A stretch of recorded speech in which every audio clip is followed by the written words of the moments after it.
Okay. ఇప్పుడు topic necrosis. అసలు necrosis అంటే ఏంటి? Necrosis is defined as localized area of dead tissue followed by degradation of tissue by hydrolytic enzymes liberated from the dead cells. అంటే ఒక ఏరియాలో tissue death జరిగితే దాని నుంచి రిలీజ్ అయిన హైడ్రోలైటిక్ ఎంజైమ్స్ వల్ల చుట్టూ ఉన్న సెల్స్ కూడా డెత్ అవుతున్నాయి. సో దాన్ని నెక్రోసిస్ అంటాం. సో దీన్ని మర్డర్ అంటారు. ఓకే. నెక్రోసిస్ అనేది పెథలాజికల్ ప్రాసెస్, కానీ అపోప్టోసిస్ అనేది both pathological and physiological. Okay. Necrosis అనేది సివియర్ ఇంజరీ వల్ల వస్తుంది. ఓకే. నెక్రోసిస్ కాజెస్ ఏంటి? మోస్ట్ కామన్ కాజ్ అనేది హైపోక్సియా. ఈ హైపోక్సియాకి మోస్ట్ కామన్ కాజ్ ఏంటి? ఇస్కిమియా. నెక్స్ట్ మైక్రోబిల్ టాక్సిన్స్ వల్ల రావచ్చు, బర్న్స్ వల్ల, లేదా ఫిజికల్ అండ్ కెమికల్ ఇంజరీ వల్ల, లేదా లీకింగ్ ఆఫ్ యాక్టివ్ ప్రోటీయేసెస్ దీని వల్ల కూడా నెక్రోసిస్ జరగవచ్చు. ఓకే. నెక్స్ట్ నెక్రోసిస్ కి క్యారెక్టరిస్టిక్ ఫీచర్స్ ఏంటి? Next first denaturation of cellular proteins. Cellular contents బయటకు లీక్ అయిపోవడం, లోకల్ ఇన్ఫ్లమేషన్, ఇది గుర్తుపెట్టుకోవాలి. Next enzymatic digestion. అయితే ఈ సెల్యులర్ కంటెంట్స్ అనేవి బయటికి లీక్ అయిపోవడం వల్ల అన్ని బ్లడ్ లోకి వెళ్తాయి కదా. సో అవి మనం బ్లడ్ టెస్ట్ చేస్తే ఆ సెల్యులర్ కంటెంట్ బ్లడ్ లో ఉంది అంటే ఆ పర్టికులర్ టిష్యూకి నెక్రోసిస్ జరిగినట్టు. సో అవి బయోమార్కర్స్ లాగా పనికొస్తాయి. ఫర్ ఎగ్జాంపుల్ ఇప్పుడు కార్డియాక్ మజిల్ కి నెక్రోసిస్ జరిగిందంటే ఈ ట్రోపోనిన్ అనేది బ్లడ్ లోకి రిలీజ్ అయిపోయింది. సో మనం బ్లడ్ టెస్ట్ చేసినప్పుడు ట్రోపోనిన్ బ్లడ్ లో కనపడిందంటే కార్డియాక్ మజిల్ కి నెక్రోసిస్ జరిగినట్టు. సేమ్ అలానే బైల్ డక్ట్ ఎపిథీలియం కి నెక్రోసిస్ జరిగితే ఏఎల్పి రిలీజ్ అవుతాయి. హెపటోసైట్స్ కి నెక్రోసిస్ జరిగితే ట్రాన్సామినేసెస్ రిలీజ్ అవుతాయి. ఓకే. నెక్స్ట్ నెక్రోసిస్ జరిగినప్పుడు డ్యామేజ్ అసోసియేటెడ్ మాలిక్యులర్ ప్యాటర్న్స్ ఇవి రిలీజ్ అవుతాయి. దీనివల్ల ఏమైంది? మ్యాక్రోఫేజ్ యాక్టివేట్ అవుతాయి. మ్యాక్రోఫేజ్ ఏం చేస్తే ఫాగోసైటిస్ చేస్తే తెలిసిందే కదా. అండ్ సైటోకైన్స్ ప్రొడ్యూస్ చేస్తాయి. ఈ సైటోకైన్స్ వల్ల ఇన్ఫ్లమేషన్ వచ్చింది. నెక్స్ట్ ఈ ఫాగోసైటిస్ జరగడం, ఇన్ఫ్లమేషన్ వల్ల నెక్రోటిక్ సెల్ అనేది క్లియర్ అయిపోయింది. ఓకే. Next morphology. ఫస్ట్ ఈసినోఫీలియా దేని వల్ల వచ్చింది? సైటోప్లాస్మిక్ ఆర్ఎన్ఏ పోవడం వల్ల అండ్ సైటోప్లాస్మిక్ ప్రోటీన్స్ అనేవి డీనేచరేట్ అవ్వడం వల్ల ఈసినోఫీలియా వస్తుంది. ఓకే. నెక్స్ట్ ఎంజైమల్ డైజెషన్ జరిగిద్దని చెప్పుకున్నాం కదా. దానివల్ల సైటోప్లాజం వాక్యూల్స్ తో నిండిపోయింది. ఎందుకని? లైసోసోమ్స్ అనేవి బాగా స్వాలన్ అయిపోయి వల్ల. సో ఈ సైటోప్లాజం వ్యాక్యులేటెడ్ అయిపోవడం వల్ల మాత్ ఈటన్ అపీరెన్స్ వస్తుంది. ఓకే. నెక్స్ట్ గ్లైకోజన్ లాస్ అయింది, దానివల్ల గ్లాసీ హోమోజీనస్ అపీరెన్స్ వచ్చింది. నెక్స్ట్ మైలిన్ ఫిగర్స్ ఫామ్ అవుతాయి. ఓకే. మైలిన్ ఫిగర్స్ అంటే ఏంటి? సెల్ మెంబ్రేన్ డ్యామేజ్ అయింది కదా. సో సైటోప్లాజం లో సెల్ మెంబ్రేన్ పార్ట్స్ ఉండడం వాటిని మైలిన్ ఫిగర్స్ అంటాం. ఇలా ఓరల్ లానే ఉంటాయి అవి కూడా.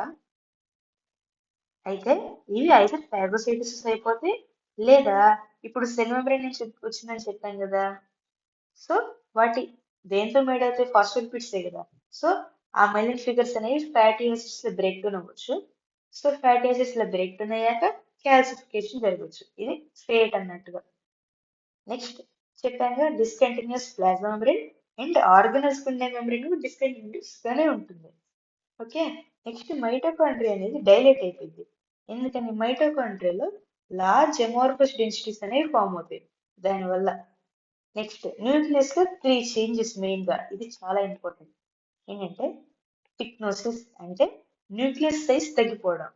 నెక్స్ట్ క్యారియోరెక్సిస్ అంటే న్యూక్లియస్ అనేది ఫ్రాగ్మెంట్ అయిపోయింది. ఫస్ట్ న్యూక్లియస్ చిన్నగా అయిపోయింది, దాని తర్వాత ఫ్రాగ్మెంటేషన్ జరిగింది, దాని తర్వాత క్యారియోలైసిస్ అంటే అసలు మొత్తం డిజాల్వ్ అయిపోవడం. ఇది న్యూక్లియస్ లో జరిగే చేంజెస్. ఓకే. నెక్స్ట్ నెక్రోసిస్ అనేది 5 టైప్స్. First కోయాగులేటివ్ necrosis.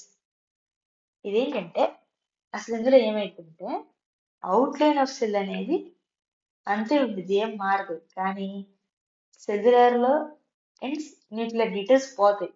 ఓకే. ఇది కోయాగులేటివ్ నెక్రోసిస్. ఇది అసలు ఎప్పుడు వచ్చిందంటే ischemia of organs except brain.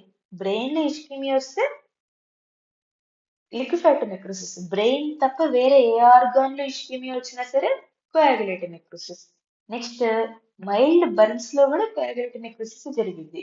ఇది type of dry gangrene. Okay, next gross appearance, pale and slightly swollen cells ఉంటాయి. మైక్రోస్కోపీలో అవుట్లైన్స్ రిటర్న్ అవుతాయి.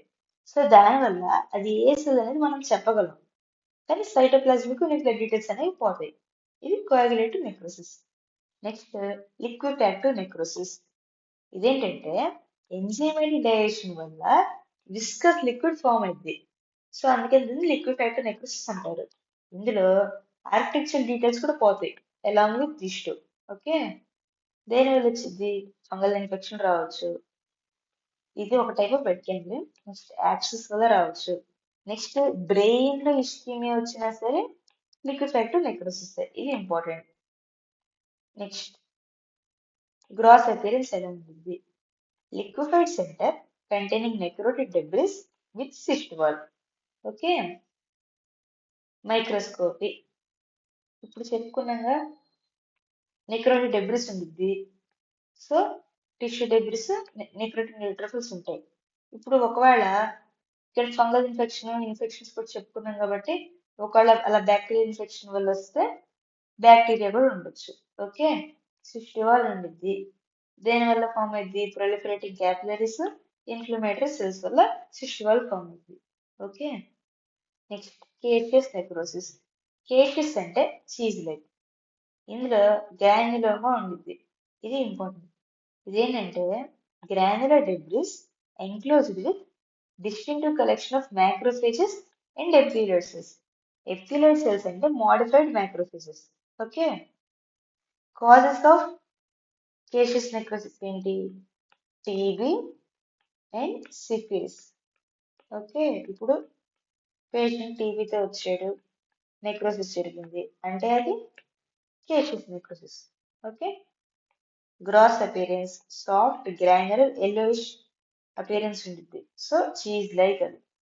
నెక్స్ట్ మైక్రోస్కోపీలో ఎలా ఉంటుందంటే granular debris surrounded by inflammatory reactions. ఇది మైక్రోస్కోపీ. Next fat necrosis. ఇదేంటంటే fat rich areas లో సెల్ డెత్ జరిగితే అది ఫ్యాట్ నెక్రోసిస్. ఓకే, ఇప్పుడు ఫ్యాట్ రిచ్ ఏరియాస్ అంటే ఏంటి? Pancreas, breast. So acute pancreatitis, traumatic breast లో వచ్చేది ఫ్యాట్ నెక్రోసిస్. అయితే ఎక్యూట్ ప్యాన్క్రియాటిటిస్ లో ఏమైందంటే సో ప్యాన్క్రియా డ్యామేజ్ అవుతుంది కదా, దానివల్ల ప్యాన్క్రియాటిక్ లైపేజ్ అనేది బయటకు రిలీజ్ అయింది. సో ఆ ప్యాన్క్రియాటిక్ లైపేజ్ అనేది మళ్ళీ ఫ్యాట్ డిస్ట్రక్షన్ ని పెంచుతుంది. ఓకే,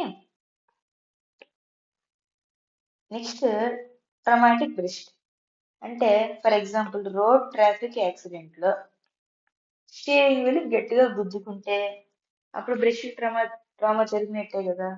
సో అదొక ఎగ్జాంపుల్. నెక్స్ట్ గ్రాస్ అపీరెన్స్ లో ఎల్లోయిష్ వైట్ డిపాజిట్స్ వస్తాయి. వైట్ ఎల్లోయిష్ అంటే ఫ్యాట్ వల్ల, వైట్ ఎందుకు? కాల్షియం సపోనిఫికేషన్ వల్ల. ఏంటంటే ఇప్పుడు ఫ్యాట్ డిస్ట్రక్షన్ వల్లే కదా జరిగేది. సో ఫ్యాటీ యాసిడ్స్ ఫామ్ అవుతాయి కదా.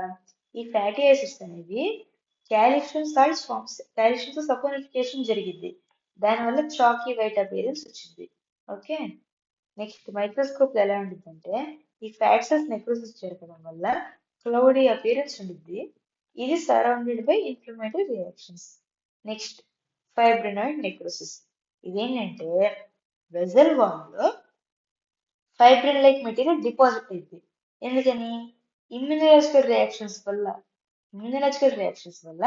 Antigen antibody complexes plasma proteins combine అయ్యి వెజల్ వల్ల డిపాజిట్ అవుతాయి. దానివల్ల ఫైబ్రినాయిడ్ నెక్రోసిస్ వచ్చింది. ఇది మైక్రోస్కోపీలో బ్రైట్ పింక్ అపియరెన్స్ ఉంటుంది. ఓకే, ఇది ఫైబ్రినాయిడ్ నెక్రోసిస్. సో ఇక్కడితో నెక్రోసిస్ అయిపోయింది. Thank you.